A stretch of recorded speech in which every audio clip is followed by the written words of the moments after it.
अस्सलाम वालेकुम वीवर्स, मैं हूँ नाइला दानिश। अगर हम लेना चाहें तो बाहर से हमें सब कुछ मिल जाता है, मगर घर की बनी अशिया का खालिसपन ही अलग होता है। हर घर में हर रोज़ दूध तो आता ही है। दूध की मलाई के साथ होममेड बटर और किस तरह बटर से देसी घी बना सकते हैं।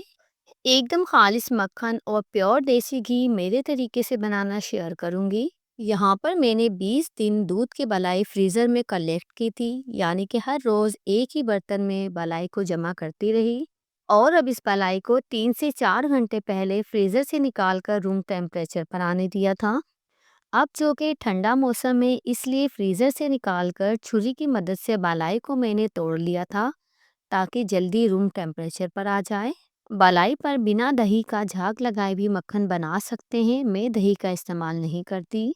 पहले मैं आप लोगों के साथ बालाई से किस तरह ज़्यादा क्वांटिटी में मक्खन बना सकते हैं वो बताऊंगी। बालाई से मक्खन बनाने के लिए मैं हैंड बीटर का यूज़ कर रही हूँ। पहले इस बालाई में थोड़ा सा नीम गर्म पानी शामिल करेंगे और बालाई के साथ अच्छे से मिक्स कर लेंगे। पानी आपने ज़रूर शामिल करना है, वरना मक्खन के बहुत छींटे पड़ते हैं। और बर्तन भी आपने बड़ा ही इस्तेमाल करना है। और इस तरह मिक्सिंग करने के बाद शुरू में बीटर को कम स्पीड में चलाएंगे। अगर तो आप मक्खन सर्दी में बना रहे हैं तो मलाई में गर्म पानी डालिएगा, और अगर गर्मी में बना रहे हैं तो फ्रिज का ठंडा पानी डालना है।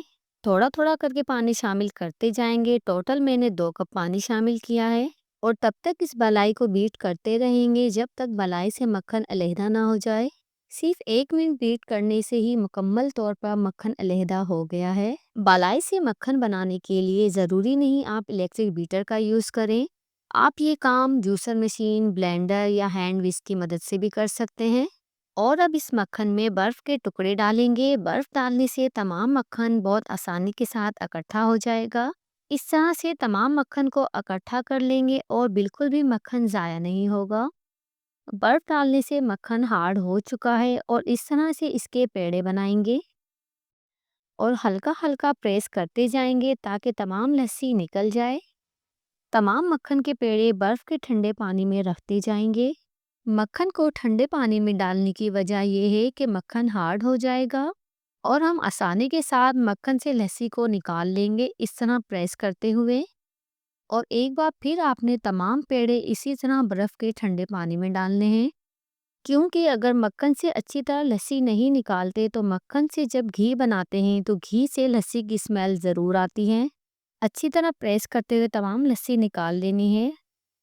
अगर तो आप मक्खन इस्तेमाल करना चाहते हैं तो इसे किसी बाउल या एयर टाइट जार में डालकर फ्रीज़र में स्टोर कर लीजिए।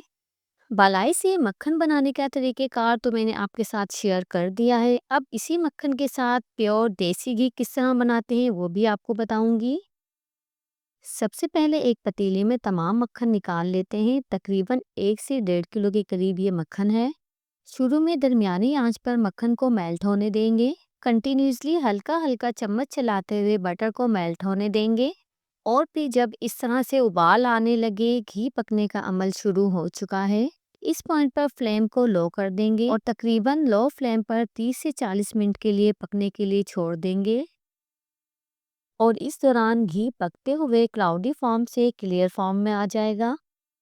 धीमी धीमी प्यारी सी देसी घी की खुशबू पूरे घर में फैल चुकी है और घी भी एकदम ट्रांसपेरेंट हो चुका है। अक्सर लोग ज़्यादा घी निकालने के चक्कर में मक्खन को जला लेते हैं, जिसकी वजह से घी का कलर और जायका ख़राब हो जाता है। आपने इससे ज़्यादा इसे नहीं पकाना है। तमाम लस्सी नीचे बैठ चुकी है।